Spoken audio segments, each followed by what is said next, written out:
Term insurance घ्यायचे 4 important फायदे. सगळ्यात अगोदर तर तो एका मेंटली पीस देतोय, की जर अनफॉर्च्युनेटली मला जरी काही झालं, तरी पण माझ्या फॅमिलीसाठी मी फायनान्शियली एक व्यवस्थित सोय करून बसलेलो आहे. या कारणाने दुसरा फायदा काय होतो माहिती आहे का? आपण ना लाईफ चांगल्याने जगतो. दुसरा मुद्दा येतो अफोर्डेबल आहे. Term insurance is the cheapest product, की जो चांगलं कव्हरेज खूप कमी प्राइसमध्ये देतो. तिसरा फायदा काय माहितीये?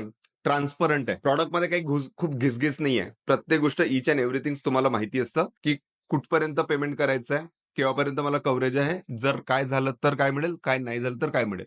त्या बेसिसवरती फायनान्शियल प्लॅनिंग करणं इझी जातं.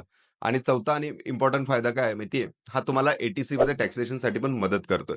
या कारणाने तुम्ही स्वतःचा टर्म इन्शुरन्स घ्यायला पाहिजे. तोही 20 ते 25 पट ऑफ तुमच्या अॅन्युअल सॅलरीचा. याच्याच रिलेटेडमध्ये जर अधिक माहिती हवी असेल, तुम्ही नक्की संपर्क करा. आम्ही कॉम्प्रिहेन्सिव्ह फायनान्शियल प्लॅनिंग करतोय आणि टर्म इन्शुरन्स प्रॉपर सजेस्ट करतोय. धन्यवाद. उमेश शुक्रे, UH वेल्थ मधून.